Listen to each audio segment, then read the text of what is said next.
Geography के ये topics बहुत करंट में रहे हैं, इसलिए आपके लिए बहुत इंपॉर्टेंट है। हर साल एक नए क्वेश्चन इनसे बनता ही है, मतलब कि हर टॉपिक से एक क्वेश्चन बनता है। लगभग 20 से 30 टॉपिक मैंने लिखे हैं। इनको रिवाइज करके अगर आप जाएंगे तो आपको बहुत फायदा होगा, बाकी कैंडिडेट से आपको एज मिलेगा। जो घर पे तैयारी कर रहे हैं इनको पढ़ के जरूर जाइए। सबसे पहला और सबसे इंपॉर्टेंट है साइक्लोन जवाद। साइक्लोन अभी आ रहा है, आपको पहले पढ़ना है कि नेम कौन सी कंट्री ने दिया है। सीएपीएफ और सीडीएस में 2 बार लगातार सेम क्वेश्चन आ चुका है। कंट्रीज का नाम, किस साइक्लोन का नाम देता कौन है करके। फिर आपको पढ़ना है कि साइक्लोन क्या है, कहाँ नॉर्दर्न हेमिस्फीयर में कैसे बनता है, सदर्न हेमिस्फीयर में कैसे बनता है, कोरियलिस फोर्स का रिलेशन क्या है, घूमता कैसे है, सब कुछ आपको पढ़ना है उसके बारे में। इंटेंस प्रेशर कैसे बनता है वहां पर, लो प्रेशर बनता कैसे है। उसके बाद आपको पढ़ना है कि साइक्लोन क्या कहते हैं, नाम नाम अलग अलग साइक्लोन्स के कौन देता है। जैसे कि हरिकेन उसको बोलते हैं, ऐसे विली विली बोलते हैं, टाइफून बोलते हैं, कहाँ क्या बोला जाता है, ये इंपॉर्टेंट आपके लिए बहुत है। ये क्वेश्चन आया भी हुआ है पहले। Next is intercropping, mixed cropping, mixed farming. और बहुत आप देख रहे होंगे कम्युनिटी फॉरेस्टिंग जो होती है, जैसे कि पौधों के बीच में पेड़ लगाते हैं, वो सब 8th या फिर 9th एनसीईआरटी ज्योग्राफी की है। मैंने जो नोट्स दिए आप उसको वहां से पढ़ सकते हैं, बहुत इंपॉर्टेंट वो है। मैप रीडिंग, मैंने मैप्स भी दिए हैं 27, लगभग 20+ मैप्स हैं मेरे। उनको आप इस बुक के साथ पढ़ना, आपको बहुत हेल्प होगी। आपको हर पेज में कुछ ना कुछ इंपॉर्टेंट मिलेगा, आप मैप में मार्क करिए। और जो मैंने मैप दिए हैं आप खुद से उनको मार्क करिए। Next, solar system. एक क्वेश्चन हमेशा आ ही रहा है उससे, आप देखिए कि गैसियस प्लैनेट्स कौन से हैं, है ना, जोवियन प्लैनेट्स कौन से हैं। और मरकरी, वीनस, अर्थ, मार्स के बाद एक बेल्ट आती है एस्टेरॉयड बेल्ट, वो पढ़ लीजिए। पूछता है कौन से प्लैनेट्स के बीच में बेल्ट है, बार बार पूछ रहे हैं इसे, आप इसको तैयार कर ही लीजिए, 6th क्लास की एनसीईआरटी में है ये। Then forest, tropical evergreen forest, ये बहुत इंपॉर्टेंट है। आप बाकी फॉरेस्ट भी पढ़िए, लेकिन इसको ध्यान से रखिए, अरुणाचल प्रदेश वाला CAPF 19 में क्वेश्चन आया हुआ है।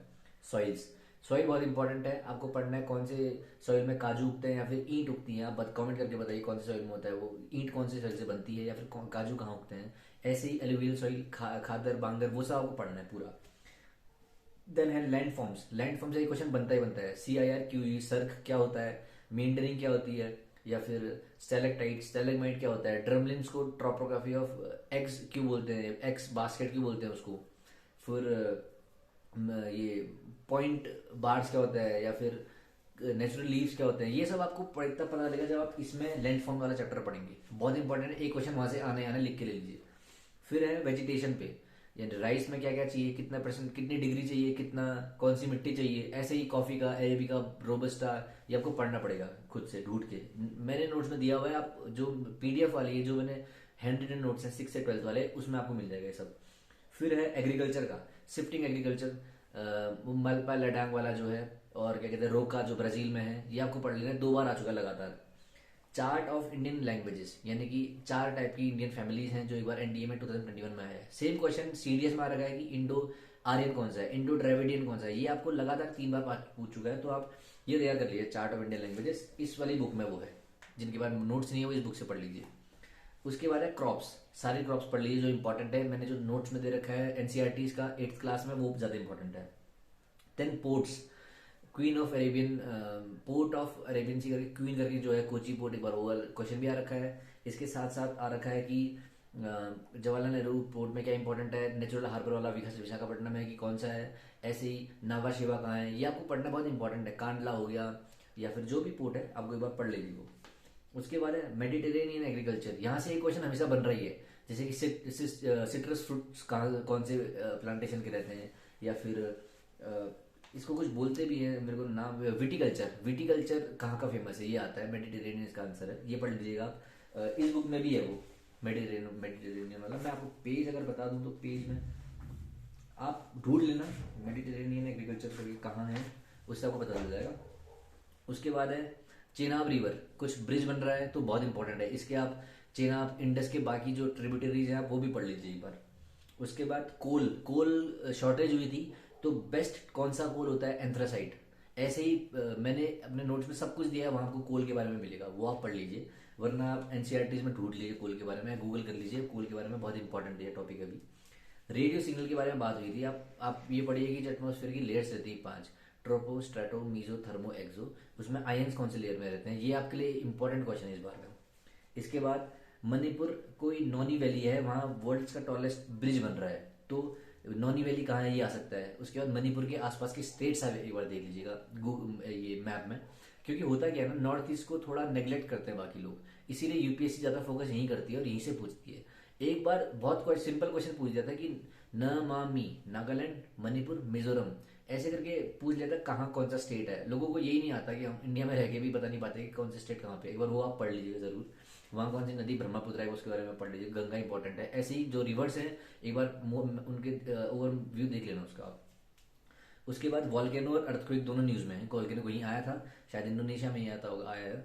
तो आप वॉल्केनो जो इस बुक में दिया हुआ है वो आप पढ़ लीजिएगा वॉल्केनो के बारे में, है ना, कि मैग्मा क्या है, लावा क्या है, उसके बाद क्रेटर क्या होता है, कहाँ से क्या होता है, वो आप पूरा पढ़ना पड़ेगा आपको। वॉल्केनो के बाद अर्थक्वेक, अर्थक्वेक के बारे में आपको सिस्मिक वेव्स कौन सी होती हैं, रिचर स्केल कौन सी होती है, या इंटेंसिटी किससे नापते हैं हम लोग, मरकरी स्केल से।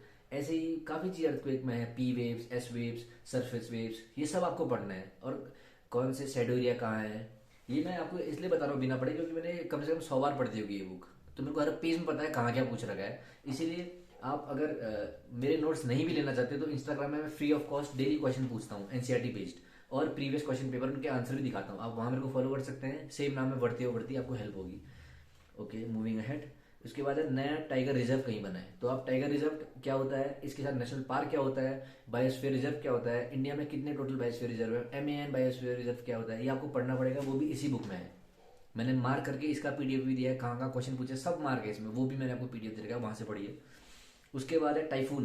टाइफून कहीं आया था तो टाइफून क्यों बोला गया, उसको साइक्लोन क्यों नहीं बोला गया, डिफरेंट नाम है इसके, बिली बिली मैं आपको बता चुका हूँ पहले, हरिकेन, वो सब आप पढ़ लीजिए।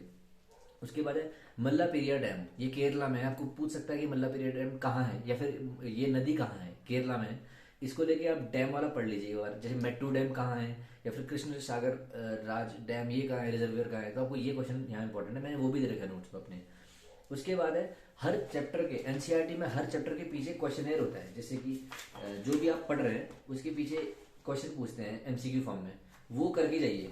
देखिए एग्जाम्पल आपको दिखाता हूँ, CDS हर हर चैप्टर के पीछे जो पूछे ना एक बार क्वेश्चन आया ही आया वहां से। लोगों को लगता है क्वेश्चन आ कहाँ से रहा है, यहाँ से भी एक क्वेश्चन आता ही है। अगर आप ये पूरी बुक कर लेंगे 2 क्वेश्चन आप कर लेंगे। एक क्वेश्चन की मार है भाई साहब, कॉम्पिटेटिव एग्जाम में लोग एकदम चील की तरह छीनते हैं मार्क्स। तो ये करके जाइए, हर चैप्टर के पीछे एक क्वेश्चन होगा, बहुत इंपॉर्टेंट है। MCQ सीरीज सारे के सारे तैयार कर लीजिए अपने। उसके बाद है लेकोलिथ इंटी, ये वाला लेकोलिथ, लेपोलिथ, बैकोलिथ हो गया, या फिर डाइक क्या होता है, ये सब वॉल्केनो के ही टाइप के इस बुक में आपको मिल जाएंगे। NDA में आ रखा है, आप देखिए कहाँ पर को आया है, वो आप ढूंढिए बुक में, उसके आसपास का पढ़ के जाइए, पक्का क्वेश्चन वहां से बनता है। उसके बाद है जो मैंने बुक में, ये बुक मैंने आपको दोनों बुक दे रखी हैं। तो इस बुक में जहाँ भी मैंने PYQ मार्क कर रखे हैं वो आप पढ़ के जाइए, उसके आसपास का एरिया पढ़ के जाइए, वहीं से क्वेश्चन बनेंगे आपके, ये गारंटी है। आप बहुत बाद में हेल्प होगी, दोनों बुक में आपको करना है। उसके बाद क्वेपन का क्लासिफिकेशन है, AW कौन सा है, AS कौन सा है, M वाला मानसून के लिए, S वाला स्ट्राई के लिए, समर के लिए, मानसून के लिए, ड्राई के लिए, बार बार पूछता है। AM का तमिलनाडु के लिए AS है क्या है, तो ये बात पढ़ लीजिए। टेम्परेचर और प्रेसिपिटेशन को लेके उसने क्लासिफिकेशन कर रखा है, तो बहुत बार ये पूछ लेते हैं कि किसी 2 चीज़ों को लेके है, तो आप तैयारी ये सब कर लीजिए। उसके बाद है लैंग्वेज वाला मैंने बोल रखा है, और जो मैंने नोट दे रखे हैं 6 से लेकर 12 तक का, उनको एक बार पढ़ के ही जाना है। दोनों बुक को मेन हर चैप्टर के पीछे वाले क्वेश्चन करके जाने हैं। मैप जो मैंने दे रखा है उनको लिंक करना है इंडियन वाली से। कुछ अगर डाउट हो आपको तो कमेंट नीचे करिए। बाकी मैं जल्दी ही बायोलॉजी और फिजिक्स के लिए भी एक वीडियो लाऊंगा, और अगर आपको किसी और सब्जेक्ट के लिए चाहिए तो मैं वो भी लाऊंगा। ऑल द वेरी बेस्ट, जय हिंद।